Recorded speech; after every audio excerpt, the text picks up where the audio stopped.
نحمدہ و نصلی علی رسولہ الکریم اما بعد فاعوذ باللہ من الشیطان الرجیم بسم اللہ الرحمن الرحیم اللہم صلی علی محمد وعلی آل محمد اللہم بارک علی محمد وعلی آل محمد واعتصموا بحبل اللہ جمیعا ولا تفرقوا۔ عزیزان گرامی، آپ جانتے ہیں کہ حج سے پہلے ہم نے اپنے موضوع جو تھے وہ فرقہ واریت پہ تھے، اس پہ ہم نے تفصیلاً بات کی، لیکن اس کے بعد بھی وہ موضوع جو تھا وہ چلتا رہا۔ تو درمیان میں محرم آیا، تو انشاءاللہ ہم یہ موضوع کو پورا کرنا چاہتے ہیں تاکہ کل کوئی کتابی شکل بنے تو اس میں آسانی کے ساتھ وہ ہم اپنے موضوع کو لنک دے سکیں۔ فرقہ واریت کے بارے میں نے یہ رائے پیش کی تھی کہ فرقہ واریت صرف مذہبی طبقہ نہیں پھیلاتا، بلکہ فرقہ واریت کو پھیلانے میں جتنے بھی ہمارے معاشرے کے اندر کردار ہیں اور کسی نہ کسی حوالے سے وہ جی رہے ہیں یا کام کر رہے ہیں، وہ فرقہ واریت کو بڑھاوا دیتے ہیں۔ یہ ایک بہت بڑا الزام ہے مذہبی لوگوں پر یا دینی لوگوں پر کہ ان کے درمیان فرقہ واریت ہوتی ہے، جس کی بنا پر جنگیں ہوتی ہیں، لڑائیاں ہوتی ہیں، فساد پھیلتا ہے، خون ریزیاں ہوتی ہیں۔ یہ ایک بہت بڑا الزام ہے کہ صرف یہی لوگ کرتے ہیں۔ بلا شبہ یہ اس پر ہوتا ہے، ہم اس کا انکار نہیں کرتے، لیکن سماج کو یا معاشرے کو یا عوام کو ہم اس سے بے دخل نہیں کر سکتے۔ دیگر شعبہ ہے زندگی کو اور زندگی کے ساتھ منسلک دیگر شعبوں کو ہم اس سے بے دخل نہیں کر سکتے، ان کو نکال نہیں سکتے، ان کو الگ کر کے نہیں سوچا جا سکتا۔ ہم یہ سمجھتے ہیں کہ فرقہ واریت کے کچھ اسباب ہیں جس کے اندر سماج کا ہر فرد، ہر شعبہ، ہر منسٹری، ہر ڈپارٹمنٹ اس میں بھرپور حصہ لیتا ہے، اور اس میں سیکولر، لبرل اور ڈیزم کے قائل، ایتھیسٹ اور دیگر وہ لوگ جو اپنے آپ کو براڈ مائنڈڈ یا اپنے آپ کو روشن خیال، اعتدال پسند، ترقی پسند جیسے الفاظ سے اپنے آپ کو یاد کرتے ہیں اور اپنا تعارف پیش کرتے ہیں، وہ بھی اس میں اتنے ہی شامل ہوتے ہیں۔ اس لیے یہ بات سب سے پہلے ذہن میں رکھنی چاہیے کہ فرقہ واریت کو جو ہے وہ ہوا دینے والا کوئی ایک آدھ نہیں ہوتا، بلکہ بہت سارے لوگ ہوتے ہیں اس کے اندر۔ ایک بات ذہن میں رہے کہ فرقہ واریت کو پھیلانے میں وکلاء کا بڑا کردار ہوتا ہے۔ یہ جب مذہبی ان کے عدالتوں کے اندر مقدمے لگتے ہیں تو یہ پھر مذہبی تنظیموں کی طرف سے یہ بھی جاتے ہیں وکیل بن کے، اور وہ وکیل کی شکل میں وہاں پہ ایک مذہبی شخص جو ہوتا ہے اس کے پاس وکالت کی ڈگری ہوتی ہے، اور اس کے ساتھ وہاں پہ جاتے ہیں، وہاں بحث ہوتی ہے، مباحثہ ہوتا ہے، اور آپ یہ دیکھتے ہیں کہ ان وکلاء کی وجہ سے آپ دیکھ لیں کہ بار کے دو گروپ بن جاتے ہیں، جس کے اندر ایک سیاسی گروپ اور ایک دوسری طرف دوسرا غیر سیاسی جو دوسری غیر اقتدار وہ قابض ہوتے ہیں ان کے ساتھ، تو یہ مل کے پھر پروپیگیٹ کرتے ہیں، سوسائٹی کو منحرف یہ بھی کرتے ہیں۔ اسی طرح ججز ہیں، وہ بھی ایک خاص مذہبی، کیونکہ مذہب سے انسان جان نہیں چھڑا سکتا ساری زندگی، جو مرضی کر لے، کتنا ہی پڑھ جائے، کتنے ہی بڑے عہدے پر پہنچ جائے، اس کے اندر سے مذہبی روایات نہیں نکل سکتی۔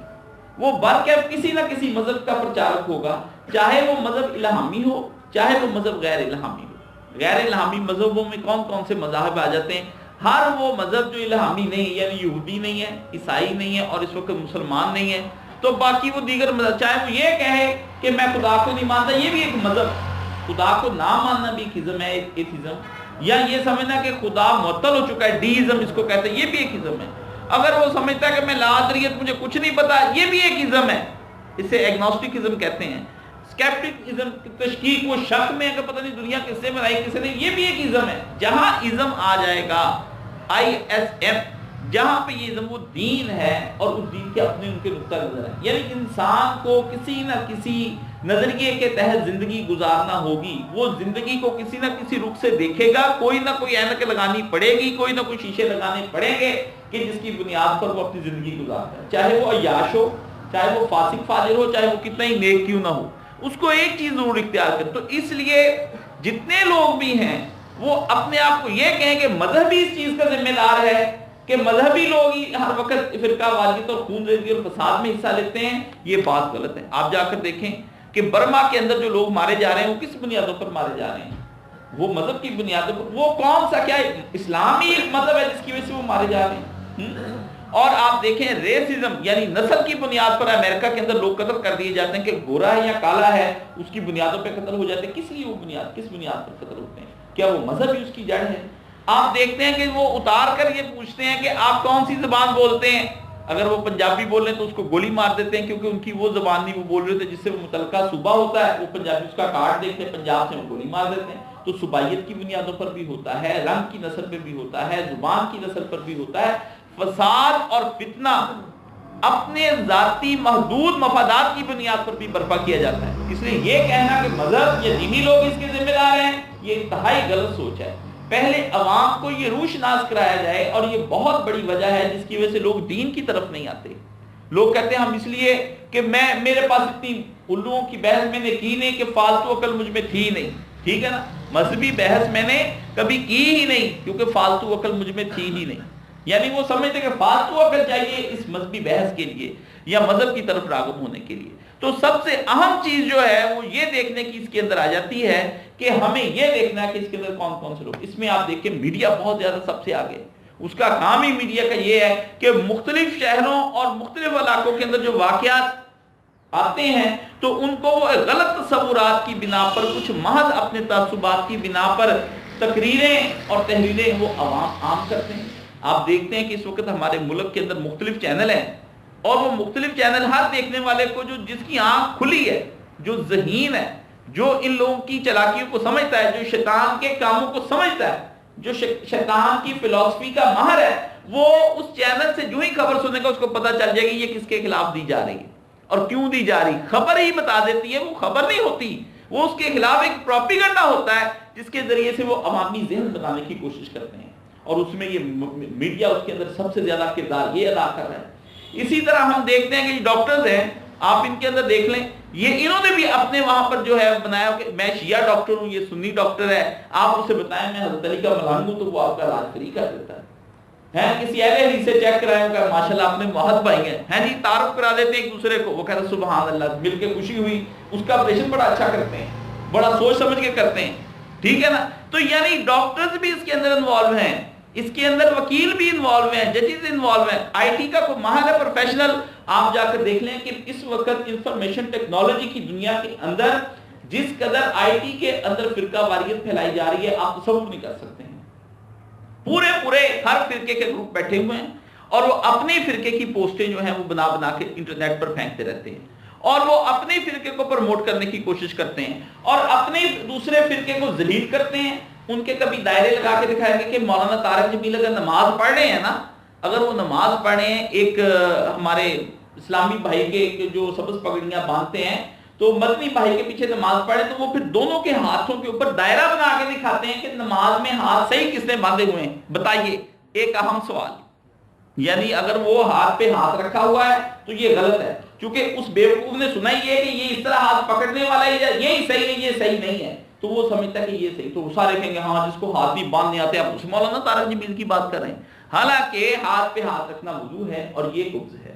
کہ پکڑ لیے جائیں تب بھی ٹھیک ہے، ہاتھ پہ ہاتھ رکھ لیے جائے تب بھی ٹھیک ہے، دونوں صورتیں بالکل ثابت ہے، ایسی کوئی بات نہیں. یہ میں بہت چھوٹا سا تھا جب مجھے مولانا مرحوم سے میں نے پوچھا مولانا نماز میں کیسے ہاتھ باندھتے ہیں، تو اللہ تعالیٰ نے غریق رحمت کرے انہوں نے باقاعدہ طور پہ مجھے وضو اور قبض دونوں نام بتا کے کہا کہ بیٹا اس کو پکڑ لیتے ہیں، اس کی عزت دونوں تھی. لیکن وہ آئی ٹی کا جو ماہر بیٹھا ہے جس نے وہ تصویر کھینچی بنائی اور اس کے اوپر نشان سرکل لگایا، وہ بھی فرقہ واریت میں اتنا ہی دخل دے رہا ہے. وہ بتاتے ہیں کہ یہ دیکھیں فلانا کو ایکسپوز کر رہے ہیں مولانا طارق جمیل کی کوئی نہ کوئی چیز لے کر اس کو، اور وہ کہتے ہیں یہ دیکھیں مدنی بھائی یہ دیکھیں جوتے کو کہاں یہاں رکھا ہوا ہے وہ یہاں. یعنی کوئی آدمی کمی کرتا ہی نہیں ہے،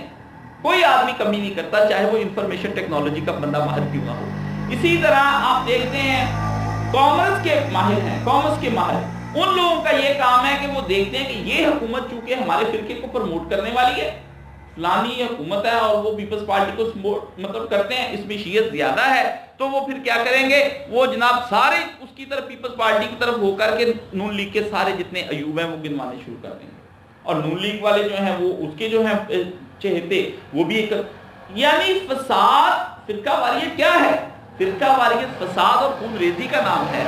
نفرتوں کا نام ہے، ایک دوسرے سے دوری کا نام ہے، ایک دوسرے کی ہم آہنگی کو توڑ دینے کا نام ہے، ایک دوسرے سے پیار اور محبت سے نہ ملنے کا نام ہے. یہ فرقہ واریت ہے.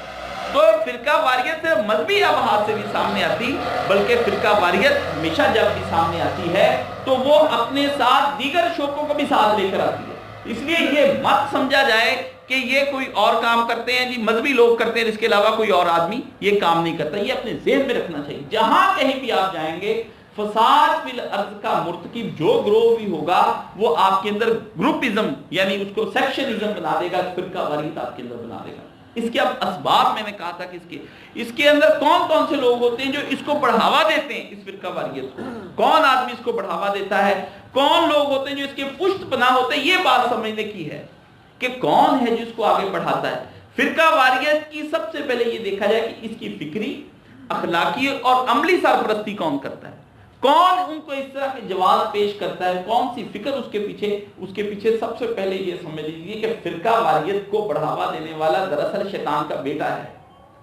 وہ کسی صورت میں بھی آپ اس کو نہیں کہہ سکتے وہ انسان کا بچہ ہے، وہ انسان کا بچہ نہیں ہے، اس کو پتہ ہی نہیں، وہ دیکھنے میں انسان ہے۔ من الجنتی والناس، اللہ نے اس میں قرآن مجید میں کہا وسوسہ ڈالنا اور وسوسے کو بڑھاوا دینا، وسوسے کے اوپر بنیادیں قائم کرنا، یہ اس شیطان کی اولاد ہی میں سے یہ اس کی ذریت ہے جو اس طرح کا کام کرتا ہے۔ تو ہوتا کیا ہے کہ اس کی فکری پرورش کرنے والے جو لوگ ہوتے ہیں وہ ہمارا اپنا ہی معاشرہ ہوتا ہے، اپنے ہی لوگ اس کے اندر ہوتے ہیں، یہ اس کے اندر، اور اس کی عملی سرپرستی کون کرتا ہے؟ اس کی عملی سرپرستی 3 لوگ کرتے ہیں۔ اے کشتہ سلطانیوں ملائیوں پیر، اقبال نے کہا، یا اس کے پیچھے ہوتا ہے سیاست دان، وہ بھرپور فرقے کو بڑھاتا ہے کہ وہ کہتا ہے کہ اگر جھنگ سے الیکشن میں نے جیتنا ہے اور میں اگر سپاہ صحابہ کی طرف سے کھڑا ہوں تو مجھے اپنے ساتھ سپاہ صحابہ کو لے کے چلنا پڑے گا، یا میں اگر شیعہ ہوں تو پھر مجھے شیعت کو اپنے ساتھ لے کے چلنا پڑے گا۔ اس کی بنیادوں پر وہ سیاسی لوگ ان کو پھر وہاں پہ اپنا اعلیٰ کار بناتے ہیں۔ تو اس کے پیچھے سب سے پہلے سلطانی بادشاہتیں آتی ہیں، جو لوگ اقتدار پہ قابض رہنا چاہتے ہیں، جن کی جو سمجھتے ہیں کہ اگر میں نعرہ لگاؤں گا کسی خاص فرقے کا تو پھر ہی لوگ مجھ کو ووٹ دیں گے۔ اس صورتحال میں وہ فرقہ واریت کو آگے بڑھاتا ہے۔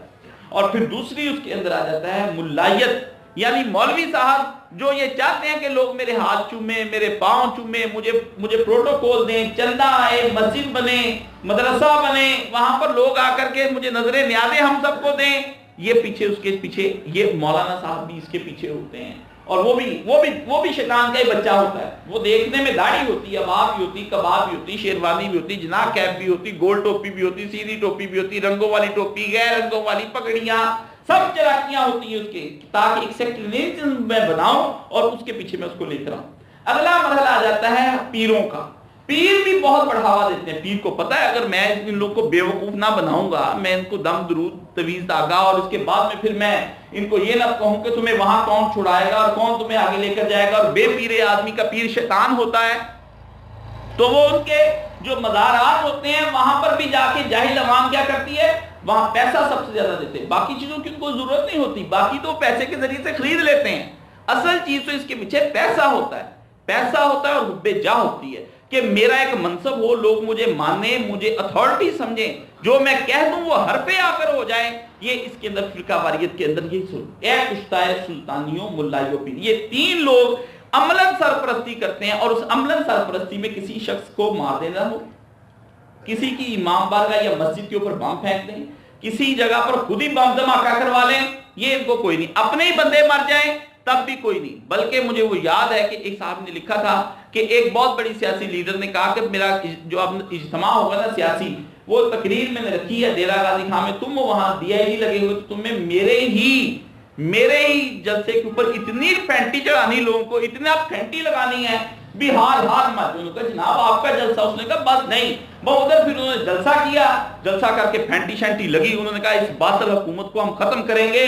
یہ جو آج لوگوں کو مار رہے ہیں، جو لوگوں کو بندوق کی گولیوں، مطلب ایسا اٹھا دیا کام، خود ہی حملہ کیا، خود ہی سارا کچھ کروا کے، پورا ٹرین کرنے کے بعد خود ہی بندے مروا کے، تاکہ لوگوں کو اشتعال دیا جائے، لوگوں کو سستے طریقے سے ان کے جذبات کو خرید لیا جائے۔ اور ظاہر بات ہے جب مار پڑتی ہوتی لوگوں کو تو پتہ ہی نہیں، لوگ تو چور پہ رحم کر جاتے ہیں، کہ چلو یار چھوڑ دو، زیادہ نہیں مارنا، مطلب ان کا جہاں شریعت ہاتھ کاٹنے کو کہتی، لوگ وہاں سے کہتے اس کو زیادہ نہیں مارنا۔ کچھ میرے جیسے بھی کمزور دل ہوتے ہیں نا، جلدی رحم آ جاتا ہے اس کو دوسرے آدمی کے، ذرا معافی مانگی، کہا ہاں پہلے ہی اس سے کہا آپ نے کیا مانگنی، میں ہی آپ سے معافی مانگ لیتا ہوں، یعنی یہ صورتحال پیدا کر دیتے ہیں یہ لوگ۔ تو ایسے لوگ اپنے وہاں پر ان کو اپنا منصب اور اپنا جا عزیز ہوتی ہے، یہ عملی سرپرستیاں کرتے ہیں، اسلحہ فراہم یہ کرتے ہیں لوگوں کے اندر تقریریں کرنے والے زبان آور لوگوں کو، جن کی زبان بہت لمبی ہوتی ہے اور جو چند زبان ہوتے ہیں اور جو گفتگو کرنے کی مہارت کرتے ہیں اور جو مجمع کی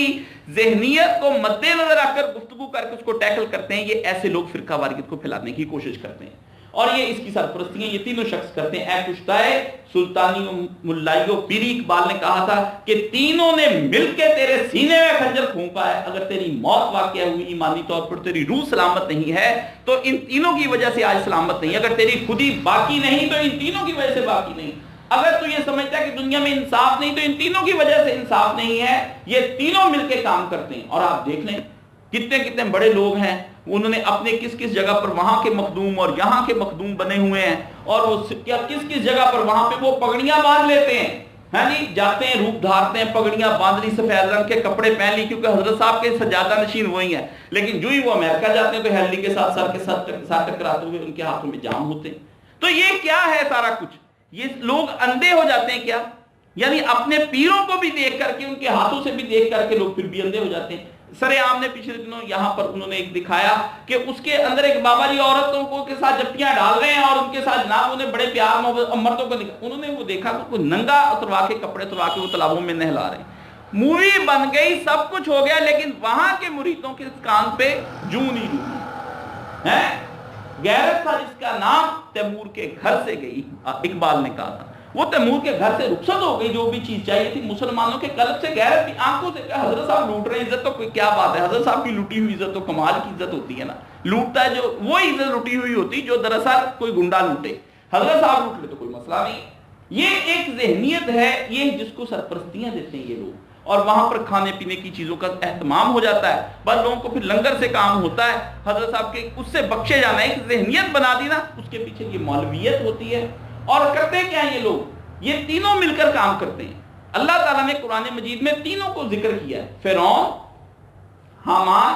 اور اس کے ساتھ وہ مل کر ایک تیسرا قارون، تینوں کا ذکر اللہ تعالیٰ نے ان کا کیا ہے۔ اللہ تعالیٰ نے کہا فرعون کیا ہے؟ وہ سلطانیت کی علامت ہے، ٹھیک ہے۔ حامان کیا ہے؟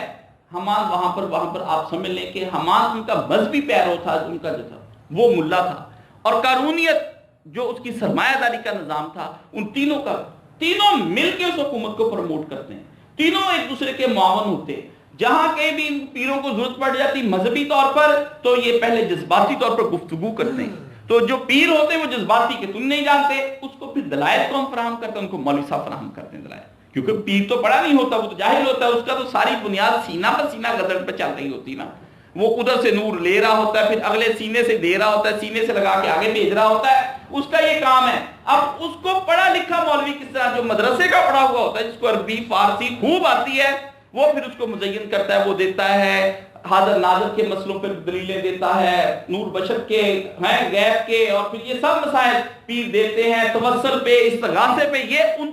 کو علمی طور پر پروموٹ کرتا ہے، اور اس کی پھر مذہبی سرپرستی جو ان کے اوپر کرتا ہے دولت کے ساتھ اور ڈنڈے کے ساتھ، وہ پھر ہوتے ہیں وہ بادشاہ جو جاتے ہیں داتا دربار پر، کیا کرتے ہیں سونے کا ایک دروازہ چڑھا دیتے ہیں، جو 5100 دیگیں بھجوا دیتے ہیں کہ یہ فلانے ایم این اے کی طرف سے آپ کو دیگیں آئی ہیں، اور یہ فلانے بادشاہ کی طرف، جو جاتے ہیں چھڑیاں کھانے کے لیے تاکہ اگلی دفعہ چھڑیاں کھا کے میں وزیر اعظم بن جاؤں، ہاں مطلب جو وظیفے لیتے ہیں کہ تاکہ اگلی دفعہ میں پارلیمنٹ میں بیٹھوں اور تو لوگ مجھے اعتماد کا ووٹ دے دیں، وہ لوگ اس کو بڑھاتے ہیں۔ یعنی جن کو اپنی کرسیوں کا یقین نہیں ہوتا، وہ ان کے اوپر اس قدر یقین رکھنے کے بعد ان تینوں کے ذریعے سے عوام کے سر پر مسلط، کس قدر یہ جکڑے بندیاں ہیں،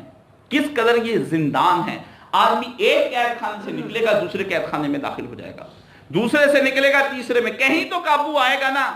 یا مذہب اس کو پکڑ لے گا، یا پیر خانہ اس کو پکڑ لے گا، یا پھر بادشاہ کے تو قابو آنا ہی آنا ہے۔ بادشاہ کو پھر سب سے زیادہ قابو جب یہ مذہبی پراپ کرتے ہیں تو پھر بادشاہوں کے پاس لے جاتے ہیں۔ حضرت عیسیٰ علیہ السلام کے ساتھ یہی کچھ ہوا، حضرت عیسیٰ کو پکڑا گیا، اور جتنے بھی مذہبی مولانا تھے اور جتنے بھی دوسرے تھے پیر، وہ سارے لے کے بادشاہ کے پاس چلے گئے۔ تو بعد انہوں نے دیکھا ہمارے ہاتھ میں تو یہ آتا نہیں، عوام بھی ہمارے ساتھ ہے، لیکن اس کا قتل کس طرح کروایا جائے، اس کو پھر ایک مجرم سیاسی کے طور پر انہوں نے وہاں پر لے گئے۔ اس نے کہا بھی کہ میں ان کے اندر کسی قسم کا جرم نہیں دیکھتا ہوں،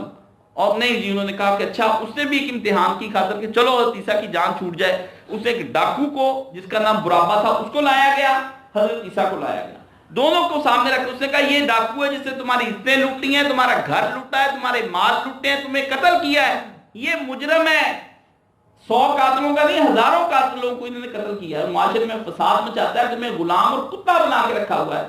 یہ اس برابا کو بھی پھانسی دینی ہے، اور ایک بندہ میں نے عید کے روز چھوڑنا ہے عید کی خوشی میں۔ اب بتاؤ عیسیٰ کو پھانسی دوں یا برابا کو پھانسی دوں، یہ تم نے بتانا ہے کہ دونوں میں سے کس کو چھوڑوں، عیسیٰ یا برابا؟ تو آگے سے مولوی سب سے پہلے اٹھ کے بولے برابا، بس پیچھے سے اور پیر اٹھ کھڑے ہوئے برابا، بس دیکھتے دیکھتے وہاں کھڑے برابا برابا برابا کو چھوڑ دے، عیسیٰ کو پھانسی لگا۔ اس نے اسی وقت اپنے ہاتھ پانی سے دھوئے، اس نے کہا میرے خون، اس کے خون سے میرے ہاتھ پاک ہیں، میں نے نہیں کیا، یہ تمہارے فیصلے ہیں جو تم نے کیے، میں نہیں یہ کام کروں گا۔ یعنی عوام کو اس قدر یہ پھر تینوں مل کے گمراہ کرتے ہیں، اور اس میں آپ یہ مت سمجھیں کہ عوام الناس جو ہوتی وہ بیچاری سادہ ہوتی، اس کو پتہ نہیں تھا، عوام بڑی بدماش ہوتی،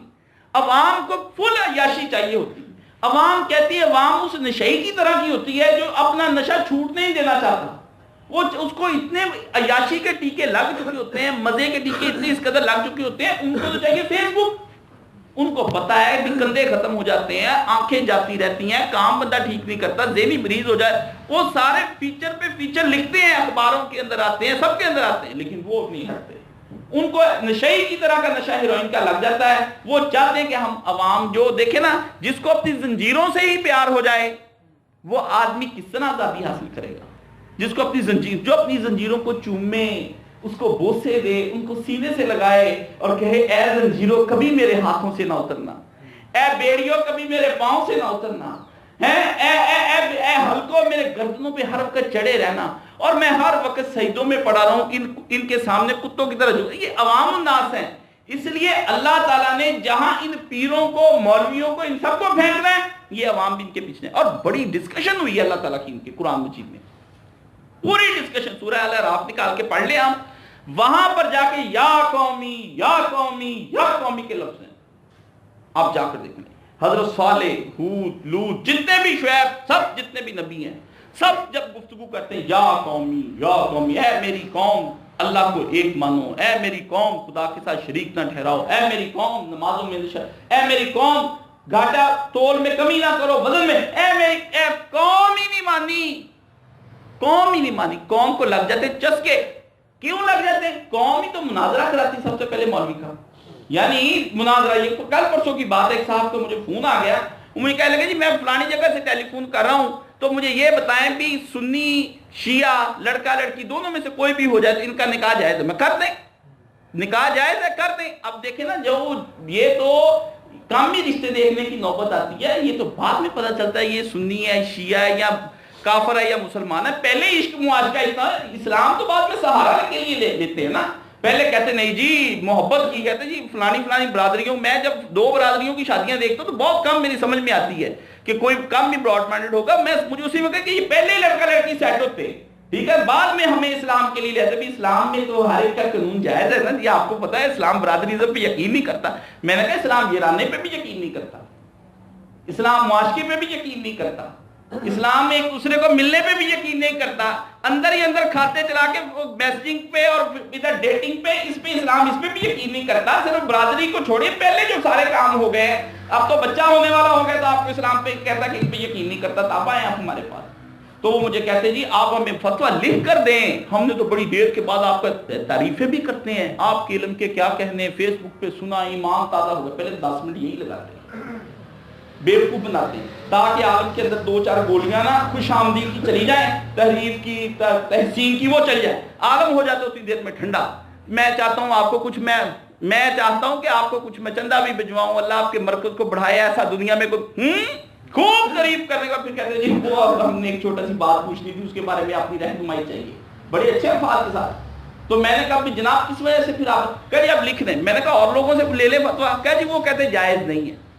آپ کہتے ہیں جائز ہے، تو ہم نے لڑکی کے باپ کو دکھانا ہے۔ میں نے ان سے کہا کہ اگر لڑکی کے باپ کو وہ دکھایا کہ جائز نہیں ہے، اب اس کا باپ کیسے فیصلہ کرے گا کہ میں غلط کہہ رہا ہوں کہ وہ صحیح کہہ رہے؟ یعنی 2 عالموں کا محاکمہ ایک جاہل کرے گا، اور جاہل کی بنیادیں کیا ہوں گی؟ جاہل خواہش کی بنیاد پر 2 عالموں کا فیصلہ کرے گا کہ میں نے ان کو بیٹی دے دی، پھر بھی اس نے یہ دیکھنا بھی اس کو کھاتے پیتے بھی ہے کہ نہیں، کچھ مال پانی بھی ہے ادھر، مطلب پھر بھی وہ ہمیں نہیں دیکھے گا دین کو۔ اگر یہ ہوتا تو وہ خود دین کا متلاشی ہوتا، آپ نے لے جا کر دکھانا ہے۔ یہ عوام الناس کو اس قدر نشے چڑھ چکے ہوتے ہیں، یہ اپنی کارستانیوں کو پورا کرنے کے لیے اور اپنی خواہشات کو اور اپنی ہوائے نفس کو اور اپنی نفس کی خواہشوں کو پورا کرنے کے لیے عوام جو ہے وہ مولانا صاحب کے پاس جاتی ہے۔ مناظرہ جو ہوتا ہے وہ مولویوں کے درمیان، آپ نے یوٹیوب پہ مناظرے دیکھے ہوں گے، ایک مولوی ادھر سے کھڑا، اس کے پیچھے وہ اکیلا مولوی ہوتا ہے، اس کے پیچھے پوری عوام ہوتی ہے، مجسٹریٹ ہوتا ہے بیٹھا ہوا کہ جھگڑا نہ ہو جائے، پولیس ہوتی ہے باقاعدہ طور پر کہ وہاں لڑائی نہ ہو جائے۔ کون ارینج کرتے ہیں سارے پروگرام؟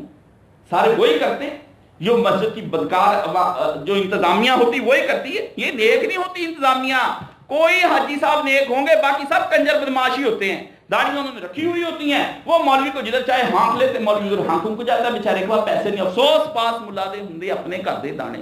کیوں چپ کردہ نبی دا نائب تے 10 حکم ربانے۔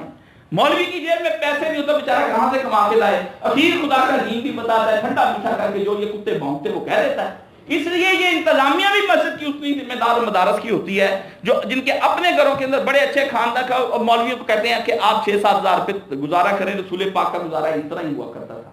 تو یہ عوام بھی اسی قدر بدماش ہوتی ہے، یہ پوچھتی جا کر کے، یہ ان کے ساتھ ان کے دماغوں کے اندر ٹیڑھ ہوتی ہے، اور فرقہ واریت کا بیج تبھی برآور ہوتا ہے جب زمین بالکل صحیح ہوتی ہے۔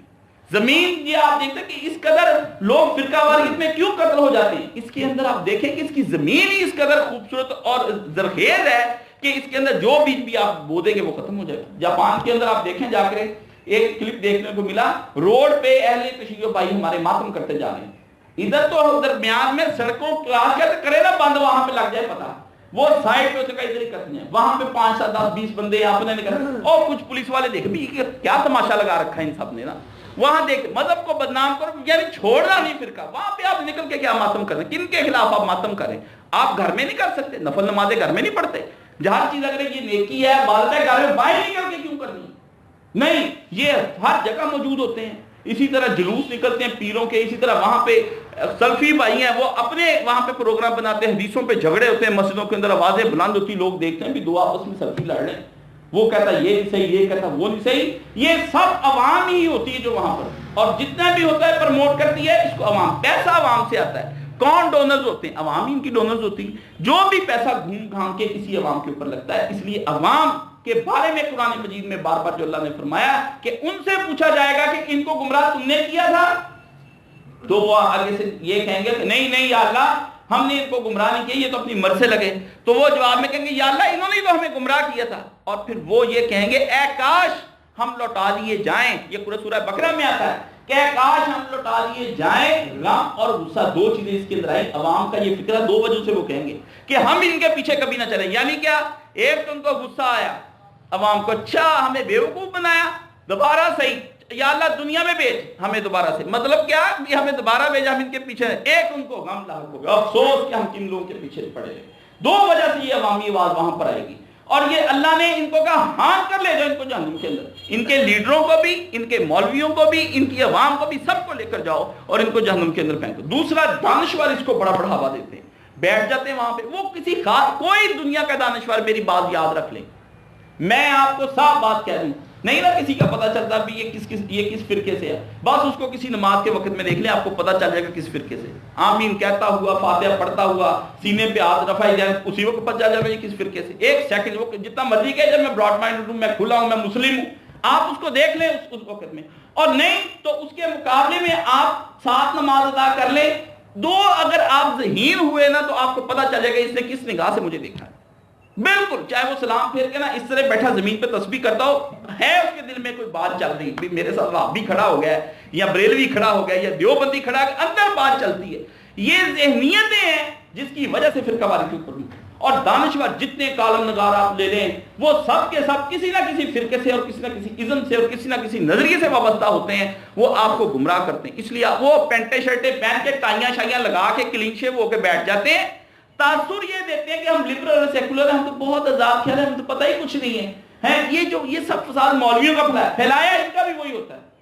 آپ ان سے جنرل ہیل شریف کی نواز شریف کے ساتھ ملاقات ہوئی، ہاں جی ہوئی، دیکھا تھا میں نے، مجھے لگتا ہے وہ اچھے حالات کے اندر ملاقات نہیں ہوئی، لگتا ہے کوئی ایسے ہی نا، اللہ نے کہا وہ رجمن بالغیب، دور دراز کی چیزیں لا کے نا تو عوام کو کہتے ہیں۔ محسوس یہ ہو رہا تھا کہ اس وقت کچھ ٹینشن تھی، چہروں کے فیس ایکسپریشن بتا رہے تھے مطلب ایسا کر لینا بھی وہ پتہ دل کی بات، غیب کا علم جو جسم کے اندر دل کے اندر موجود ہے اس کو یہ برملا سامنے لانے کی کوشش کرتے ہیں باڈی لینگویج کے ذریعے سے، تاکہ لوگوں کے اندر ہمارے علم کی داد بیٹھ جائے. یہ سب سے آگے تھا. سیاسی رہنما بھی میں نے آپ کو کہا، سماجی رہنما بھی فرقہ واریت کو بڑا پروموٹ کرتے ہیں. جتنی این جی اوز بیٹھی ہیں ان سب کے پیچھے اعلیٰ کار یہودی ہیں یا عیسائی ہیں. ان کو کیا یہودیوں عیسائیوں کو کہ جو ہمارے ملکوں کے وسائل لوٹ کے وہ کیا کرتے ہیں، وہ آپ کے ملکوں سے کروڑ یا اربوں روپیہ لوٹتے ہیں، ہزاروں روپیہ وہ مہینے کا آپ کے ہاں بھجوا دیتے، 2-4 لاکھ. 2-4 ان کی این جی اوز ہوتی ہیں، وہ بال کٹ کے بال اپنے فحاشی سی بن کے وہ منظر عام پر آ جاتی ہیں. نہیں جی ہم تو کہ انسانی کی علم بردار ہیں، یہ مولویوں کا پلایا ہوا ملک ہے، ہم نے بھی. بدماش لوگ ہوتے ہیں.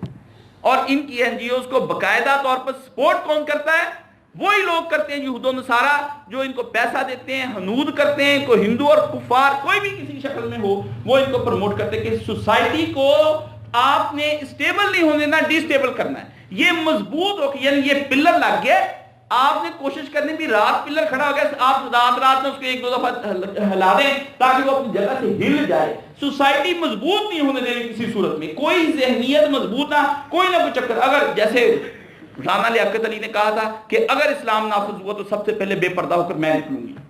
افواہ اس نے بنائی دارو تسکین، یہ وہ عورتوں کو سلائی مشین سکھانے کے بہانے. بھئی عورتوں کو کون سی چیز تم سلائی کی سکھا رہی ہو؟ سلائی تو شروع سے ہی ہماری نسلوں کے دادیوں پردادیوں سب کو آ رہی ہے، کڑھائی آ رہی ہے. اب سب ان چیزوں کو لے کر کے ادارے بنا دیتے ہیں اور ان اداروں کے اندر عورت کو نکلنے کا ایک بہانہ مل جاتا ہے. سلائی اسکول میں آ گئی جی، ووکیشنل ٹریننگ انسٹیٹیوٹ بن گیا جی، اس کے اندر وہ سیکھیں گی، زندگی کی دوڑ میں وہ آگے جائیں گی. زندگی کی دوڑ میں کون آگے آیا ہے اور کون پیچھے گیا ہے، اس کے فیصلے ووکیشنل انسٹیٹیوٹ کریں گے. خواتین کو وہ برباد. یہ سماجی رہنما جو ہوتے ہیں یہ بھی یہ سمجھ لیں کہ یہ سب سے زیادہ فرقہ واریت کو یہ پروموٹ کرتے ہیں. اور اس کے بعد علماء کو تو میں نے آپ کو پہلے ہی کہا ہے کہ علماء سے ان سے کوئی امید آپ نہ رکھیں. علماء کے اندر بہت نیک لوگ ہیں، واللہ آپ نے ان علماء کا کام پڑھا ہی نہیں، آپ کو پتہ ہی نہیں کہ کیسے کیسے اللہ کے ولی دنیا میں گزرے اور کیسے کیسے اس وقت بھی ہیں ان کی تحریریں تقریریں. لیکن ان عالموں کے پاس کیا ہے؟ ان کے پاس وہ گانے بجانے والا سسٹم نہیں ہے، ٹھیک ہے نا. ان کے پاس کوئی یہ نہیں ہے کہ وہ آپ کو بلا کے وہاں پہ کوئی لنگر بنا کے چلا سکیں. آپ کے پاس ٹائم نہیں ہے ان کو سیکھنے کے لیے. یعنی انہوں نے کہا ہے کہ اوسطاً ایک آدمی چاہے وہ بالکل لو درجے کا ہو 4 گھنٹے ٹوٹل ٹائم دن میں فون سنتا ہے. کتنے گھنٹے؟ 4 گھنٹے. ہر آدمی لازمی فون سنتا ہے، 10 منٹ 5 منٹ 24 گھنٹے کے اندر 4 گھنٹے وہ لازمی فون سنتا ہے. یہ اوسطاً انہوں نے نکال کے، یعنی 4 گھنٹے لغویات کے اندر جو عوام اپنا آپ گزارتی ہے وہ عالم کے پاس نہیں جاتی، بالکل نہیں جاتی. بچوں کو چھوڑنے کے لیے دن رات جائیں گے اسکول، اس کے لیے ٹائم بھی نکلتا ہے. 8 گھنٹے بچہ وہاں پڑھتا ہے، 1 گھنٹہ صبح 1 گھنٹہ شام، 2 اس کے لگائیں، 12 سے 14 گھنٹے بچے پہ صرف کرتے ہیں. لیکن خود کوئی دینی تربیت حاصل کرنے کے لیے یہ لوگ نہیں جاتے. اس لیے ان نیک علماء کی صحبت میں بیٹھتا کون ہے اور ان کو پوچھتا کون ہے؟ کون ان کو کتابیں پرووائڈ کرے گا؟ عوام کو چاہیے ہوتا ہے کوئی دم درود کرنے والے مولانا صاحب ہوں یا فتویٰ دینے والے، ان کے حرام حلال کو جائز کرا دیں یا ان کا رزق بڑھانے کی کوشش کریں. یا ان کا بچہ غلط ہو گیا جس کو انہوں نے 14 سال کے اندر ایک حرام کاری حرام کھلا کے حرام سکول میں پڑھایا، اس کو 2 پھونکے مارے، 4 تویز دیں، 2 جلا دیں، 2 پلا دیں، وہ ان کے بچے ٹھیک کر دے. یا ان کی بیویاں جو اس وقت ان کے ہاتھ سے نکلی جا رہی وہ ٹھیک ہو جائے، یا ان کے شوہر جو اب ان کی طرف نگاہ نہیں ڈالتے اسے ان کے ہاتھ سے نکل جائیں. یہ عوام کا ذہن ہوتا ہے، ایسے علماء کے پاس نہیں جاتے. اس قدر سالے لٹریچر موجود ہے، اس قدر سالے لٹریچر موجود ہے، آپ امیجن نہیں کر سکتے. فرض کریں آپ جماعت اسلامی کی سیاسی پوزیشن سے ہٹ کے میں تبصرہ کہ آپ اگر اپنی اصلاح کرنا چاہتے ہیں تو جماعت اسلامی کا وہ لٹریچر جو لوگوں کی اصلاح کے لیے انہوں نے اس قدر مولانا مودودی لکھی ہے، اور اس کے بعد اتنا لکھا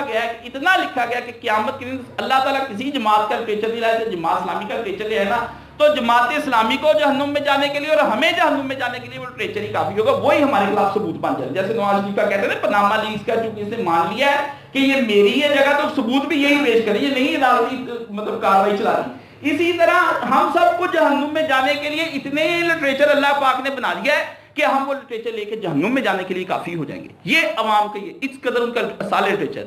دیوبندیوں کے اندر مولانا اشرف علی تھانوی کا 32 جلدوں کے اندر مواعظ کا کام ہے. اگر آپ ان کے واعظ پڑھ جائیں اور ان کے صرف واعظ چھوڑیں، ایک ان کے ملفوظات ہیں یعنی واقعات. ہر واقعے کے اندر حضرت صاحب کی ایک ایسا نقطہ ہوتا ہے کہ میں کہتا ہوں اس طرح الہامی جملے لکھے ہیں. 32 جلدوں کے اندر، 32 جلدوں کو پڑھے ہمارے پاس بھی، اور میں اس کا مطالعہ کرتا ہوں، میں سمجھتا ہوں کہ دل کی دنیا روشن ہو جاتی، اس کے لیے جہنم میں جانے کے لیے وہی کافی ہوں گے۔ بہت سے لوگ ہیں، یہ ہمارے جو مدنی بھائی ہیں، ان کا سارے لٹریچر موجود ہے، نہیں سب کو چھوڑ چھاڑ کے مکھی جیسے گند پہ جا کے بیٹھتی ہے نا، پوری جگہ صاحب کو چھوڑ کے مکھی نے گند اور زخم دیکھنا کہ کہاں پر ہے، وہاں جا کے مکھی نے بیٹھنا۔ یہ ہماری مکھی کی ذہنیت بن گئی، ہم نے وہی کام کرنا تاکہ علماء کو بدنام کرے۔ علماء، غلط علماء کو بلاتے کون ہیں، ان کے ہاں نعرے لگاتے کون ہیں، ان کو پروموٹ کرتا کون ہے، ان کے پروگرامز کون ارینج کرتا ہے، یہ سارے کسی عوام سے ہوتے ہیں، اور عوام پھر جاتے ہیں محلے کے ناظم کے پاس، ناظم جاتا ہے ایم این اے کے پاس، ایم این اے پھر ان کے پاس ہے جی، وہ پھر جناب سب کے سب مل ملا کے، ان کو پتا ہے کہ ووٹ ہم نے ان سے لینے ہیں، وہ جاتے ہیں، پھر آپ کا ووٹ بھی بکتا ہے، نہ امام حسین کی خبر، نہ آپ کو کسی اور چیز کی فکر، یہ اس کے اندر پھر سب ہے۔ اور پھر اس کے نتیجے میں کون سی چیز پیدا ہوتی ہے؟ اس کے نتیجے میں جہالت پیدا ہوتی ہے۔ نبی کریم صلی اللہ علیہ وسلم نے جنگ سے واپس آ رہے تھے، 2 صحابی کھڑے ہو گئے، پانی کنویں سے نکال لیتے، پانی نکالتے نکالتے ایک کو شرارت سوجی، اسے کہا پانی پہلے میں نے نکالنا، تو میں نے، وہ آپس میں بحث تکرار ہو گئی، اس نے دوسرے کے نا لات مار کمر پہ۔ یہ عربوں کے ہاں بہت بڑا مطلب تھا، کک اینڈ آؤٹ، یہ بہت ان کے ہاں ایپ تھا کہ اس نے مجھے یوں کیا، چلو نکلو یہاں سے۔ اس نے آواز دے دی یا مہاجرہ، اس نے آواز دے دی یا معاشر الانصار، او انصاریو آ جاؤ، دوسرے نے کہا او مہاجرو آ جاؤ۔ بس قریب تھا کہ جھگڑا ہونے لگتا، قریب تھا، جنگیں، تلواریں، خونخوار گروپ بن گیا۔ وہی مہاجر انصار جو ابھی مواقعات کر کے ہٹے تھے، ایک دوسرے کو ویلکم کرتے نہیں تھکتے تھے، وہی تلواریں لے کر سامنے آ گئے۔ رسالت مآب صلی اللہ علیہ وسلم درمیان میں، آپ نے یہ میں کیا جہالت کی باتیں، الفاظ اور نعرے تمہارے منہ سے سن رہا ہوں، یہ تم کس طرح کی، اللہ نے مجھے بھیجا تمہارے اندر رحمت بنا کے، اور تم نے یہ آوازیں لگا دی شروع، ابھی نبی تمہارے اندر، بڑی تقریب سرکار نے کہا جہالت کا خاتمہ کرنے کے لیے، کہ یعنی پڑھا لکھا معاشرہ بھی، نبی کے زیر تربیت معاشرہ بھی بعض کا تعصبات کی آڑ میں آ کر کے اپنی تمام تعلیمات کو بھلا دیتا ہے، اور پھر جہالت کا وہی مظاہرہ کرنے لگ جاتا ہے جو کہ پہلے سے تھا۔ شیطان کس قدر مجمع کے اوپر غالب آ جاتا ہے، اس لیے سب سے پہلے آپ کے درمیان وہ علم کو دور کر کے جہالت کو آپ کے سامنے لے کر آتا ہے، یہ اسباب فرقہ واریت ہیں۔ پھر معاشرتی طور پر وہ اپنی شکست و ریخ، یعنی معاشرتی دوریاں ہونے کی بنا پر اپنے مسائل کو دوسروں کے مسائل بڑھانے پہ کر دیتے ہیں، کہ ان کے پیچھے یہ پیسہ لگاؤ جی، پروموٹ کرو جتنا ہو سکتا ہے اس حضرت صاحب کو، اور ان کو بتاؤ کہ سچے عقیدے کیا ہیں۔ وہ پھر صحابہ کو گالیاں دیتے ہیں، یہ ان کو گالیاں دیتے ہیں، نتیجے میں معاشرہ لڑ پڑتا ہے آپس میں۔ اور پھر وہ یہ کرتے ہیں کہ ایک فرقہ، یعنی شناخت کا بحران جو ہے شناخت کا، یہ آتا ہے کہ مجھے چاہا جائے، لوگ ہمیں بھی سمجھے کہ ہم بھی معاشرے کے اندر ہیں، لوگوں کے اوپر مسلط ہونے کی نفسیات اور سائیکی اس کے اندر کام آ جاتی کہ میں اس کے اوپر مسلط ہو جاؤں، ہم سارے سنی شیعوں کے اوپر مسلط ہو جائیں، سارے شیعہ چاہتے ہیں کہ ہم سنیوں پر مسلط ہو جائیں۔ وہ پھر مناظرے کرتے ہیں اسکولز کے اندر، کالجز کے اندر۔ یہ بھی مجھے یہاں پہ ہمارے آصف صاحب بتا رہے تھے کہ اس کالج کے اندر ایک استاد نے کہا کہ حضرت معاویہ رضی اللہ عنہ کے فضائل سنائے، لڑکا آگے سے شیعہ تھا، وہ اس نے اس کو سمجھایا، انہوں نے کہا جی وہ تو کاتب وہی نہیں تھے، وہ دوسرا تھا۔ مطلب پنجاب کالج کے اندر آپ یہ دیکھیں یہ صورتحال ہے، جہاں بڑے کنجر جب ہوتے ہیں نا، جب یہ کنجر گناہ کرتے ہیں، استاد بھی، شاگرد بھی، پرنسپل بھی، سارے، تو پھر وہ جب اینی آتی ہے، گانا گاتے ہیں، کپڑے اتارتے ہیں، ہنگامہ کرتے، لائٹیں مارتے، ایک دوسرے کے اوپر تصویریں کھینچتے ہیں، ساری چیزیں، اس وقت کسی ایک دوسرے کے یار ہوتے ہیں گناہ کرنے میں یار ہیں، اس پہ کوئی مباحثہ نہیں، اس پہ کوئی استاد جی کو پرچہ نہیں، کوئی اس کے اوپر اینٹی کراس کویسچن نہیں، لیکن جب نیکی کی کوئی بات بھی آ جاتی ہے اٹھ کھڑے ہو جاتے اندر سے، او سمجھ لیں اگر وہاں شیطان تھا تو یہ بھی شیطان ہی ہے۔ اب کی بار شیطان مذہبی لباسے میں گفتگو کر رہا ہے، پہلے وہ کس میں کر رہا تھا؟ پہلے یاشی کے لباس پہنا ہوا تھا شیطان نے، اب پہلے کیا تھا؟ پہلے پورا اوور کوٹ پہنتا ہے، پھر کیا ہوتا ہے؟ پھر وہ اوپر سے عبا پہن لیتا ہے، جو مولوی عمومی طور پر پہن لیتے ہیں، وہ عبا پہن کر آ جاتا ہے، اس کا ڈریس چینج کرتا ہے، اسی وقت وہ چینج ہو کے وہ نئی گفتگو، تو وہاں جھگڑا شروع ہو جاتا ہے، جی آپ نے یہ کون سا مسئلہ بیان کر دیا۔ یہ وہاں پر بھی اپنی شناخت برقرار رکھتے ہیں، اگر تم اتنے 40 سنیوں کے درمیان میں ایک شیعہ رہا تو چپ کر کے بیٹھے رہو، تمہیں کیا ضرورت ہے بولنے کی؟ یا تم 100 شیعوں کی مجلس میں ہو، ایک صاحب مجھے پچھلے دنوں ملے، وہ بہت بڑے پرنسپل تھے، انہوں نے مجھے کہا جی کاشف صاحب وہ وہاں پہ صحابہ کو گالیاں دیتے ہیں، میں نے کہا آپ مجلس میں لینے کیا جاتے ہیں؟ آپ کو کس نے کہا ان کی مجلس سنیں؟ آپ ان کی مجلس میں کیوں آپ کو زبردستی لے کر جاتے ہیں؟ چسکے تو آپ کو اپنے کانوں پہ پڑے ہوئے کہ جائیں دیکھیں سوچیں، اپنا گھر کا پڑھتے نہیں، ان کی مجلسوں میں جا کے شامل ہوتے ہیں، پھر یہی کچھ ہی ہے، پھر برداشت کرو۔ پھر جب جانا ہے اپنی بہن کو اگر کوئی بار میں صرف یہ دیکھنے کے لیے کہ بار میں ہوتا کیا لے جاتا ہے، اگر کسی نے وہاں اس کو چھیڑ دیا ہے تو پھر قیمت تو دینی پڑے گی نا، آپ کو پے تو کرنا پڑے گا۔ آپ کو کس نے کہا تھا اپنی بہن کو یا بیوی کو ساتھ لے کے بار میں جائے اور ان کا ماحول چیک کرے؟ میں نے سوچا میں ویسے ہی چیک کرنے کے لیے ماحول جاؤں، یعنی عزت اور ناموس کو ماحول میں چیک کرنے کے لیے آپ جا رہے ہیں، اس کو بھی کچھ کون سا تجربہ آپ اس کو کرانا چاہ رہے ہیں؟ یہ بھی ایک سوسائٹی کا، آپ جاتے ہی کیوں اس طرف؟ اور غلو فی المسلک، اپنے مسلک کے اندر اس قدر آگے بڑھ جانا کہ اپنے علاوہ کسی کو حق سمجھنا ہی نہ کسی کو اپنے کے علاوہ، یہی سمجھنا کہ نہیں ہمارا مسلک ہی حق ہے، باقی سب باطل ہے۔ ابھی مولانا طارق جمیل صاحب نے مدنی وہ جو سبز پگڑیوں والے ہیں انہوں نے وہاں ان کو جنازہ نہیں پڑھانے دیا، مولانا ان کے پیچھے پڑھ لیا جنازہ، تو شور مچ گیا کہ یہ لوگ یہ کس طریقے سے وہ کہاں پہ کیوں چلے گئے، ان بد کرداروں جن کے عقائد صحیح نہیں ان کے پیچھے کیسے پڑھ لی۔ وہ انہوں نے کہا بھائی نہ یہ کلمہ نہیں پڑھتے، ان کا رخ کعبے کی طرف نہیں ہے، یا یہ کتاب اللہ کا انکار کرتے ہیں، یہ رسول پاک کے منکر ہیں، یا اللہ کی وحدانیت کو نہیں مانتے۔ اور ادھر سے ادھر ان کے ہاں بھی متشدد جو گروپ تھا انہوں نے کہا یہ کس طرح کے لوگ ہیں جو ان کے ہاتھ سے چیزیں کھا رہے ہیں، مولانا نے کچھ چیزیں کو کھلا ان کے ہاتھ سے چیزیں کھا، یہ کس طرح کا آدمی؟ تو یعنی یہ ایک تعصب کی فضا کہ میرے علاوہ کوئی حق نہیں ہے، اور جب یہ بندہ سمجھتا ہے میرے علاوہ حق کوئی نہیں، پھر اس کے اندر غلبے کی نفسیات جو ہے وہ آ جاتی ہے، وہ کہتا ہے میں اس کے اوپر غالب آ جاؤں، یہ مغلوب ہو جائے کسی طریقے سے بھی، وہ پھر ہارنے جیتنے کا سلسلہ کا چل پڑتا ہے۔ یہ وہاں پر پھر اس کے بعد پھر تعصبات، تنقیص و تحقیر کہ دوسروں کے بے عزتیاں کر لی، یہ جی گھوڑا نکالتے ہیں، یہ جی فلانا، آپ کو کیا ضرورت ہے ان کے مذہبی چیزوں کو، مقدسات کو؟ بس چپ کریں۔ اگر آپ نے مکالمہ کرنا ہے تو اس کے لیے آپ کو علم کی ضرورت ہے، بحث نہیں آپ کر سکتے کسی کے ساتھ، مکالمہ کر سکتے ہیں۔ مکالمے کی پھر بنیادیں پہلے بنانی پڑیں گی کہ اس کے اصول کیا ہیں۔ ایک آدمی جیم کو کاف پڑھتا ہے، ایک کاف کو لام پڑھتا ہے، ایک لام کو میم پڑھتا ہے، ایک میم کو یہ پڑھتا ہے، تو اس کی تو بنیادی الفبے غلط ہے۔ تو جس کی بنیادی الفبے غلط ہے اس سے آپ ایم اے کی کتاب پڑھانا چاہتے ہیں اس کی بنیادی الفبے پہ، اور اگر آپ کا ٹیسٹ لیا جائے تو آپ بھی پتہ نہیں چلے گا، پھر آپ بھی بھاگے آتے جی قاری صاحب یہ دیکھیں انہوں نے قرآن مجید کی سائد کے بارے میں، تو جس نے قرآن مجید ہی پورا نہیں سمجھا وہ لوگوں کو تبلیغ کرنے کے لیے نکل گیا۔ اس لیے یہ نفسیات، اور اس کے بعد پھر اگلا مرحلہ آ جاتا ہے تعصب پیدا ہو جانا۔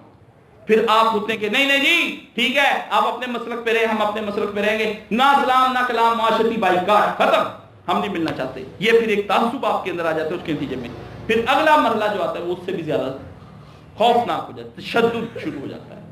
بم مارے جاتے ہیں ایک دوسرے کو۔ یہ جو جتنے بمبنگ ہو رہی ہے یہ کہاں سے ہو رہی ہے؟ یہ خون ریزی جو ہو رہی کہاں سے ہو رہی ہے؟ یہ اس کو تشدد کی نفسیات سمجھائی، اس کو کئی چیزوں کے اندر سے گزار کے، وہ آپ دیکھتے ہیں نا کہ وہ چوزا بنتا ہے تو وہ کتنی چیزوں کے ذریعے سے آخر بنتا ہے، اسی طرح یہ اسی کے اندر سے آخر بنتا ہے، پھر اشتعال انگیزی ہو جاتی ہے، پھر جناب آپ کے ہاں فرقہ وارانہ نصاب بن جاتا ہے، ہر ایک کا اپنا اپنا نصاب ہو جاتا ہے، ایک بہشتی زیور پڑھاتا ہے، دوسرا بہار شریعت پڑھاتا ہے، تیسرا بلوغ المرام پڑھاتا ہے، پھر وہ کتابیں پڑھنے کے بعد بچہ ایک تیار ہو جاتا ہے۔ اب آپ کا بچہ بالکل تیار ہے، اب آپ اس کو مجمع میں لے آئیں، اب جتنے لوگوں کو چاہیں آپس میں لڑا دیں اور جتنوں کو آپس میں مروا دیں۔ یہ ہیں اسباب فرقہ واریت۔ کوئی ایک ہونا نہیں ہے، کوئی ایک دن کی بات نہیں ہوتی جو ہم آپ کو کہتے ہیں کہ اس کے بارے میں سمجھنے کی کوشش کریں۔ یہ سب چیزیں جب تک معاشرے کے اندر موجود ہیں اور یہ کازز موجود ہیں، اور جب تک یہ ساری کازز ختم نہیں کی جاتی، اور ایک ایک جس طرح یہ یہاں پہ لگی ہوئی ہیں، جڑیں لگی ہوئی، ایک ایک جڑ کو طریقے سے نہیں کاٹا جاتا، اس چیزیں کچھ نہیں ہونا۔ لیکن ہم چاہتے ہیں کہ ایک تقریر سے سارے صحیح ہو جائیں، ہم چاہتے ہیں ایک آدھے درس سے سارے صحیح، یہ ہماری ایک نفسیات بن گئی ہے، ٹھیک ہے نا؟ کہ میں کہتا ہوں میں صحیح ہو گیا ہوں، اب سارے صحیح ہو جائیں۔ میں نے آپ سے پہلے بھی گزارش کی تھی، ایک دوست نماز پڑھنے لگے، کہتے مجھے 2-3 سال ہو گئے نماز پڑھتے ہوئے، لیکن میری اہلیہ میری بات نہیں مانتی، تو میں نے کہا وہ اس کو کہتا میں اس کو بڑا سمجھایا، اب میں سمجھتا ہوں کہ اس کو فارغ کر دوں۔ کیا کر دوں؟ فارغ کر دوں۔ یہ یو کے سے فون تھا مجھے، بیوی بنگالی تھی، وہ شوہر یہاں کا، میں نے کہا اچھا ماشاءاللہ، مولانا کو میں سنتا ہوں۔ میں نے کہا یعنی آپ نے ہمیں اور مولانا کو سننے کے بعد یہ نتیجہ نکالا بھی 2-3 سال اگر بات نہ ہو تو بیوی کو فارغ کر دیا جائے۔ یعنی آپ کی اس وقت کتنی عمر ہے؟ کہتے 33 سال، یعنی 30 سال آپ نے اللہ سے بغاوت رکھی، اور پھر آپ کو سمجھ آئی تو اب 3 سال سے مسلمان ہو گیا، اب آپ سمجھتے سارے ہی کر دوں میں، میری بیوی نہیں ہوتی تو کم سے کم 30 سال اس کا بھی انتظار کر لو، آخری لمحوں تک کا انتظار کر لو، کوئی پتہ نہیں آخری وقت میں۔ دیکھیں نبی پاک صلی اللہ علیہ وسلم جب گئے اپنے یہودی خادم کے گھر میں، جب سرکار وہاں پہنچے تو بچے پہ نزاع کی کیفیت آئی تھی، حضور پر نور رسول مقبول صلی اللہ علیہ وسلم اس کے سرانے بیٹھ گئے. آپ نے بچے کو پیار کیا, آپ نے کہا بیٹا کلمہ پڑھ لے, بیٹا کلمہ پڑھ لے. بچہ تھا, خادم تو تھا, حضور پاک کا کے خدمت کرتا, غریب گھرانے کا یہودی تھا, وہ بھیج دیتا تھا بچہ اپنا چلو خدمت کے لیے. حضور کو بڑا خیال بھی بچے نے میری بڑی خدمت کی ہے, تو بچے کو کہا آپ نے بیٹا کلمہ پڑھ لے. اس نے اپنے باپ کی طرف دیکھا تو باپ بھی شریف زادہ تھا, وہ نبی پاک کو مانتا ہوگا, نہیں بیچارہ اپنا اعلان کرتا. اس نے کہا بیٹا ابو القاسم جو کہتے ہیں وہ مان لے, ابو القاسم جو کہتے ہیں وہ مان لے. بچے نے کہا اشہد ان لا الہ الا اللہ و اشہد ان محمد رسول اللہ. بچے نے اتنا کہا, بچہ مر گیا. آخری لمحے میں ایمان نصیب ہو گیا اس کو. پیغمبر آخری وقت میں ساتھ اس کے سر پہ ہاتھ پھیر رہا ہے, ساتھ عیادت کر رہا ہے, ساتھ اس کو دوبارے ہوں گے حضور پاک صلی اللہ علیہ وسلم اس کے چہرے پہ ہاتھ پھیرے کہ بچے تو کلمہ پڑھ لے. کتنی محبت سے حضور نے کہا. اللہ جانے نبی علیہ السلام کے قلب میں اس وقت کس قدر گرمی اور حدت رحمت کی تھی کہ بارگاہ الہی ہل گئی کہ اس وقت بچے کا اس طرح سے کافر مر جانا محمد کو پسند نہیں ہے صلی اللہ علیہ وسلم. اللہ نے کیا اس کے باپ کے دل کے نرم کو نرم کیا ہوگا, ہیں کیسے اس بچے کو وہ مہلت دی ہوگی, پتہ نہیں مہلت بھی آگے بڑھ جاتی ہے. ایسی نبی کے دل سے بات نکلی کہ سرکار دو عالم صلی اللہ علیہ وسلم کے کہ بچہ آخری وقت میں مسلمان ہو گیا. حضور اس کی عادت کو نہ جائے تو ٹھیک ہے یہودی کا بچہ ہے میری خدمت کرتا ہے تو کیا ہوا, یا مسلمانوں کے بچوں کو نہیں پوچھتے, ہم نوکر رکھے ملازم رکھے ان کو نہیں پوچھتے, یہودی کے بچے کے ساتھ نبی علیہ السلام نے اور آپ نے, یعنی آخری وقت میں بھی نبی کریم صلی اللہ علیہ وسلم ایک سچے دائی کی حیثیت اس کے ساتھ گفتگو کر رہے ہیں, ایک سچے دائی کی حیثیت سے. اور آپ نے یہ بھی نہیں سمجھا کہ یہ بچہ اگر مرنے والا ہے تو اس کا مجھے کیا فائدہ ہوگا, کیا ہوگا. نبی پاک کے وہ جہاد میں شرکت کرتا, حضور پاک کو اس نے پیسے دیے تھے, نبی پاک صلی اللہ علیہ وسلم کو وہ چندہ دیتا تھا آپ علیہ السلام کو, یا حضور کے ساتھ اس نے جہاد بستر مرگ پہ وہ پڑا ہے. حضور کے لیے دنیاوی لحاظ سے کوئی مفاد اس کے ساتھ نبی علیہ السلام نہیں لے سکتے تھے, کوئی نہیں لے سکتے. وہ تو مر رہا تھا, وہ تو جا رہا تھا. آپ کے لیے تو ایک مردہ جان تھی, ایک جسم تھا, وہ جا رہا بے فائدہ تھا آپ علیہ السلام کے لیے. لیکن پیغمبر نے یہ سمجھا کہ نہیں, یہ میرے لیے دنیا کے اندر اگر مفید نہیں, لیکن اس کی آخرت تو بہتر ہو جائے, اس کی آخرت تو بہتر ہو جائے. یہ بارگاہ الہی میں جائے, اللہ پوچھے بچے تو نے میرے آخری نبی کی خدمت کی تھی, اور لڑکے تو نے پھر اس وقت اس کے اندر کوئی ایسی چیز دیکھی ہی نہیں کہ تو ایمان لیا تھا. اور وہ بالغ ہو گیا ہوگا جس کو آپ علیہ السلام نے ایمان کی دعوت دی. نہ بالغ تو نہیں ہوگا, بچہ بڑا ہوگا جس کو آپ نے ایمان کی, اور عاقل بھی ہوگا, سمجھدار بھی ہوگا. 10-12 سال کا بچہ جو بچہ ہی ہم کاؤنٹ کرتے ہیں, لیکن یہ ہے کہ وہ عاقل ہوگا. آپ علیہ السلام نے آخری وقت اس کے سر پہ ہاتھ بھی پھیرا, اس کے گھر عیادت کے لیے بھی گئے, آپ پیار بھی کرتے رہے. خوب جب نرمی ہو گئی پھر آپ نے کہا بچے کلمہ پڑھ لے. اس نے بات تیسری دفعہ اس نے اپنے باپ کی طرف دیکھا کہ میں مان لوں حضور کی بات. بچہ بڑا فرما بردار تھا. دیکھیں بچے اپنے والدین کی طرف دیکھتے ہیں کہ ابا جی کیا کرتے ہیں, ابا جی کیا کہتے ہیں. یہاں ابے بیٹھے ہوئے ہیں, ان ابوں کو پتہ ہی کوئی نہیں کہ ہم بھی کوئی نمونہ ہے کہ نہیں ہے. ہمارا ابے فیس بکیں چلاتے ہیں, واٹس ایپ چلاتے ہیں, سارے کام کرتے ہیں, کمپیوٹر چلاتے ہیں, ایک آدھ فلم بھی دیکھ لیتے ہیں, شام کو بیگم کے ساتھ چائے پینے کے لیے کوئی چلو لتا کے گانے بھی لگ جاتے ہیں, کوئی نور جہاں کا ایک آدھ سانگ آ جائے چلاتے چلاتے وہ بھی دیکھ لیتے ہیں. بچے پورا فالو کر رہے ہوتے ہیں باپ کو, پورا فالو کر رہے ہوتے ہیں کہ ابا جی بڑے عاشق مزاج ہیں, رونقی سے آدمی ہیں, طبیعت اس کی پوری سمجھ رہی ہوتی باپ کو. تو اس بچے نے بھی اپنے باپ کی جانب دیکھا, باپ کی نگاہوں نے سمجھ لیا کہ بیٹا اجازت مانگ رہا ہے. تو جس وقت اس نے کہا کہ ہاں بیٹا جو ابو القاسم کہتے ہیں وہ بات مان لے, بچے نے جو سنا, بچے نے کلمہ پڑھا اور جان دے دی. نبی پاک صلی اللہ علیہ وسلم کی آنکھوں میں آنسو جاری ہو گئے صلی اللہ علیہ وسلم. فرقہ واریت کے خاتمے کے لیے مکالمہ کرنا ہوگا اور ایک سچا دائی بننا ہوگا, اور اس کے لیے پہلے اپنے دین کو پورا کرنا ہوگا اگر آپ فرقہ واریت کا خاتمہ چاہتے ہیں. یہ اس کے اسباب ہیں جو میں نے آپ کے سامنے رکھے ہیں. اس کے لیے پھر اگلی طور پر میں آپ کو بتاؤں گا کہ پھر ہم اس وقت کس آگ میں جل رہے ہیں. 2-3 اس پہ ہوں گے, اس پہ ہم ختم کریں گے. میں آپ کو اس پہ آگ اور کون سی چیزیں اس کو بڑھاوا دے رہی ہیں, کیا ہم ایسا رویہ اختیار کریں کہ جس کے ذریعے سے فرقہ واریت کا خاتمہ ہو جائے. یہ ہمارا, چونکہ میرے استاد محترم مولانا اسحاق مرحوم صاحب کا دنیا کے اندر اگر کوئی ان کا کام ہے تو وہ 2 طرح کے کام ہیں. ایک تو انہوں نے خلافت کے احیاء کے لیے بڑا کام کیا کہ خلافت کیا چیز ہوتی ہے, مسلمان اللہ کی زمین پر اللہ کے نظام کے لیے. دوسرا انہوں نے پھر اس کے لیے جو اہم چیز دیکھی کہ یہ کام تبھی شروع ہو سکتا ہے جب دنیا ایک ہو جائے گی, وحدت قائم ہو جائے گی. اور وحدت کا مطلب یہ نہیں کہ سارے اپنے اپنے مسلکوں کو چھوڑ کر ایک جگہ پر آ جائیں، ایک مسلک مان لیں، ایسا نہ ہونا ہے، نہ ہوا ہے، نہ ہوگا، لیکن ہم اپنی اپنی جگہ پر رہتے ہوئے ایک دوسرے کے ساتھ مل سکیں گے، اور ہم ان عناصر کو جو اس وقت فرقہ واریت پھیلا کے خود فائدے حاصل کر رہے ہیں ان کو ختم کر سکیں گے۔ مطلب آپ سب کی جو شکلیں الگ الگ ہی ہیں، تو آپ کیا اسی آدمی سے ملیں گے جس کی شکل آپ سے ملتی جلتی ہوگی، اور اس سے نہیں ملیں گے جو آپ سے نہیں ملتی جلتی ہوگی؟ تو اسی طرح جب آپ کے خیالات سے سارے خیالات نہیں اس کے ملتے تو کوئی مسئلہ نہیں، جتنے خیالات ملتے اتنے بھی ہم اس کے ساتھ مل کر چل پڑیں گے۔ تو اللہ تعالی ہمیں اس موضوع کو سمجھنے کی توفیق عطا فرمائے، اور ہمیں اس بات اپنے دلوں میں بٹھانے کی توفیق عطا فرمائے۔ اور بار بار جب میں اپنی ہی مجمع کے لوگوں سے تفرقے کی بات سنتا ہوں، وہ یہ کہتے ہیں، یہ وہ کہتے ہیں، تو آپ ہمارے پاس شکایتیں لے کر نہ آئیں، آپ ہمارے پاس حوالہ لینے کے لیے اس لیے نہ آئے کہ آپ نے دوسرے کو زیر کرنا ہے۔ آپ ہمارے پاس حوالہ لینے کے لیے آئے کہ آپ کا حوالہ دے دو جی، میں نے دوسرے، اب ایک صاحب ہیں وہ مولانا صاحب کے، انہیں 20 25 30 سال ہو گئے، مجھے جتنی دیر ہوگی دیکھتے ہوئے، جمعہ پڑھتے ہیں، ابھی بھی ان کا کل بھی فون تھا، جی فلاں نے یہ حدیث بیان کر دیا، آپ مجھے دکھا دیں جی، مجھے حوالہ چاہیے۔ میں نے کہا اچھا اس سے حوالہ ہے، پھر میں نے جان چھوڑائی بھی اس سے حوالہ لے کے آئے، اس سے بھی لے لیا، مطلب اس کو گرانا ہے دوسرے کو۔ اب اس حدیث کو ایک عالم کہتا ہے اہل حدیثوں کا کہ ضعیف ہے، دوسرا کہتا ہے صحیح ہے۔ اہل حدیث عالموں کی دو باتیں ہیں، اور دونوں بڑے بڑے عالم ہیں۔ اب مجھے بات بتائیں، میں اسے دکھاؤں گا کہ یہ ضعیف ہے، وہ مجھے دوسرے اہل حدیث کی نکال کے دکھا دے گا یہ صحیح ہے،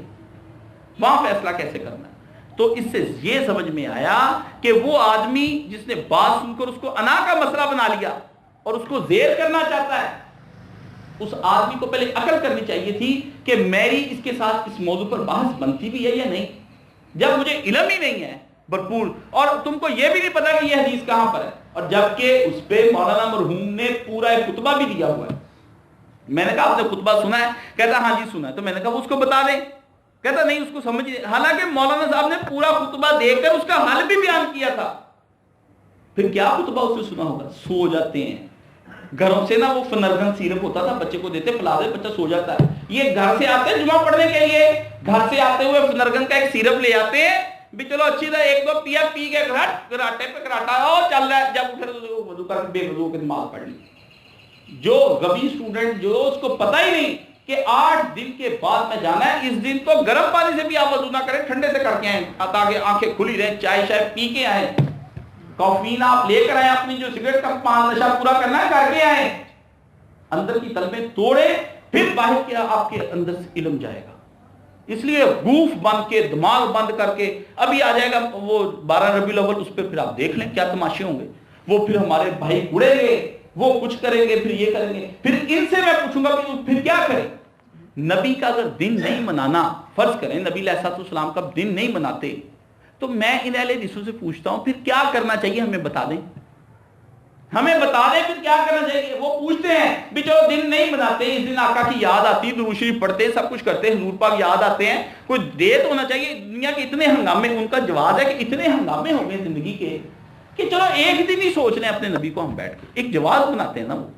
تو آپ اس کے مقابلے میں کیا کر رہے ہیں؟ شریعت نے کیا کہا ہے کہ ان کی اس بدعت کو ختم کرنے کے لیے کون سی سنت اجاگر کی جائے کہ جس کے ذریعے سے ان کی بدعت کٹ جائے اور ختم ہو جائے، آپ نبی علیہ السلام کی سنت شروع ہو جائے، وہ بتائیں۔ یہ سوال ہے میرا آپ سب سے کہ اس سوال کو لے جائیں، اس سوال کو لے کر کے کہیں کہ کچھ تو دیا ہوگا۔ اگر ہمیں پیغمبر یہ کہتا ہے کہ یہ آپ نے دودھ نہیں پینا، تو اس کے بدلے میں کو پانی دیا ہمیں پینے کے لیے، کچھ تو دیا ہوگا نا۔ رسول اللہ صلی اللہ علیہ وسلم کی محبت کو اجاگر کرنے کے لیے اور آگ لگانے کے لیے اور الاؤ پہ دہکانے کے لیے کہ اندر آگ شور مچ جائے کہ یہ محمد کا امتی ہے، محمد کا امتی ہے، ایسے میں کیا کیا جائے کہ جسے دیکھتے ہی دوسروں کو، وہ اس نے تو یہ کیا کہ اپنے گھر کو خوبصورت بنا لیا، اس دن اس نے حلوہ اور نان بنا کے تقسیم کر دیا، اس نے لوگوں کو یہ بتایا کہ میں نبی علیہ السلام کا عاشق ہوں، محب ہوں، حضور سے پیار کرتا ہوں، اسے چند رسومات کے ذریعے سے ظاہر کر دیا کہ میں نبی کا امتی ہوں۔ آپ لوگ جو اس کی اس رسم کے خلاف ہیں، کس ذریعے سے آپ بتائیں گے دنیا کو کہ جو اس سے بھی زیادہ چمکدار چیز دکھائیں کہ جسے دنیا کو پتا چل جائے کہ آپ رسول اللہ کے سچے امتی ہیں؟ وہ کیا کام ہوگا؟ وہ کام مجھے ڈھونڈ کر بتائیں تاکہ میں ان اہل حدیثوں کی تنقید کو کوئی حق بجانب سمجھوں، ورنہ حق پر تو اس وقت وہی بظاہر میرے جملے سن لیا وہی نظر آ رہے ہیں۔ کوئی کچھ ایسا بتائے تو ہم بھی کریں۔ یہ چیزیں ہیں کہ بھرپور علم، یہاں علم سیکھیں، آئیں اور بحثوں میں نہ پڑے. یا اگر آپ بحث کرنا چاہتے ہیں، مطلب ڈاکٹر بننا ہے، آپ چاہتے ہیں کہ میں لوگوں کو خود دوائیاں لکھنے کے دوں، تو MBBS تو کرنا پڑے گا. اپنا مقدمہ لڑنا ہے تو LLB تو کرنی پڑے گی. جب آپ مقدمہ بھی نہیں لڑ سکتے، آپ نے LLB بھی نہیں کرنا ہے، MBBS بھی نہیں کرنا، تو پھر نسخہ استعمال کریں اور وہاں پیسے دے کے وکیل ہائر کر کے آگے لڑ لیں. لیکن مجھے ہائر نہ کریں، میری آپ سے پہلے ہی معذرت ہے، میں اس طرح کے جھگڑوں میں نہیں پڑتا. میرا کام ہے تعمیری. جو آدمی اپنی ذات کی تکمیل کرنے کے لیے مجھ سے مشورہ پوچھے گا، میرا کام ہے میں اپنی ذات کی تکمیل اور آپ کی ذات کی تکمیل کے لیے حدیث شریف اور قرآن جی کھول کے دیکھ لوں گا بھی کون سا اس وقت جو ہمیں دونوں کو مرض لاحق ہے، جس کی وجہ سے میں وہ آپ کو دوائی دے دوں گا بھی یہ دوائی اسلام بتاتا ہے. میڈیکل سٹور ہے، آپ بھی دوائی لے لیں، میں بیمار ہوں گا تو میں دوائی کھا لوں گا. یہ تو میڈیکل سٹور والی بات ہے. ایک عالم یہی روحانی معالج کر سکتے ہیں. لیکن فرقہ واریت کے اندر سے بچنے کے لیے آپ کو کچھ اور کرنا پڑے گا. اگر نہیں کر سکے، آپ بوڑھے ہو گئے، تھک گئے، تو ایک تعمیری سوچ پیدا کر لیں. لیکن اپنے بچوں کو تو لے کر آئیں. اپنے بچوں کو، اتنے لوگ آتے ہیں ان کے ساتھ بچہ ہی نہیں ہوتا. مطلب کوئی پوتا، کوئی نواسا، کوئی بھتیجا، کوئی بھانجا، کوئی بیٹا، کوئی تو ہوگا نا کہ بھی اس طرح دنیا میں اکیلے ہی آئے ہوئے ہیں. کوئی باپ، کوئی بھائی. یہ سوسائٹی کا المیہ ہے. ہم گھر سے ہی کسی کو ساتھ لانے پہ مادہ نہیں ہے، تو پھر کس طریقے سے ہم کام کر سکتے ہیں؟ تو یہ فرقہ واریت کے اسباب میں سے ایک سبب ہم خود بھی ہیں. جب تک ہم ٹھیک نہیں ہو جاتے، فرقہ واریت کا خاتمہ ناممکن ہے. یاد رکھیے، اکائی، دہائی، سینکڑا، ہزار، 10,000 چلتا ہے. 1000 کو ٹھیک کرنا ہے تب بھی اکائی کو ٹھیک کرنا پڑے گا. 10,000 کو کرنا ہے تب بھی اکائی کو ٹھیک کرنا پڑے گا. ہاں، خرب کو ارب کو کرنا تب بھی، یعنی ایک نقطے سے بات چلے گی. یہ درمیان میں آ کے دمالجے شروع کر دیتے ہیں نا، یہ کام نہیں چلنا. ٹھیک ہے نا؟ تو اللہ تعالیٰ ہمیں فرقہ واریت کے اسباب ختم کرنے کی توفیق عطا فرمائے، اور ہم جو خود ایک سبب بنے ہوئے ہیں فرقہ واریت پھیلانے میں، اللہ تعالیٰ ہماری لغزشوں کو معاف فرمائے. ہمیں صحیح معنوں میں اپنے نبی کا دین سیکھنے کی توفیق عطا فرمائے. ہمیں وحدت امت میں آنے میں اور ایک لڑی میں پروئے جانے کی توفیق عطا فرمائے. وآخر دعوانا ان الحمدللہ.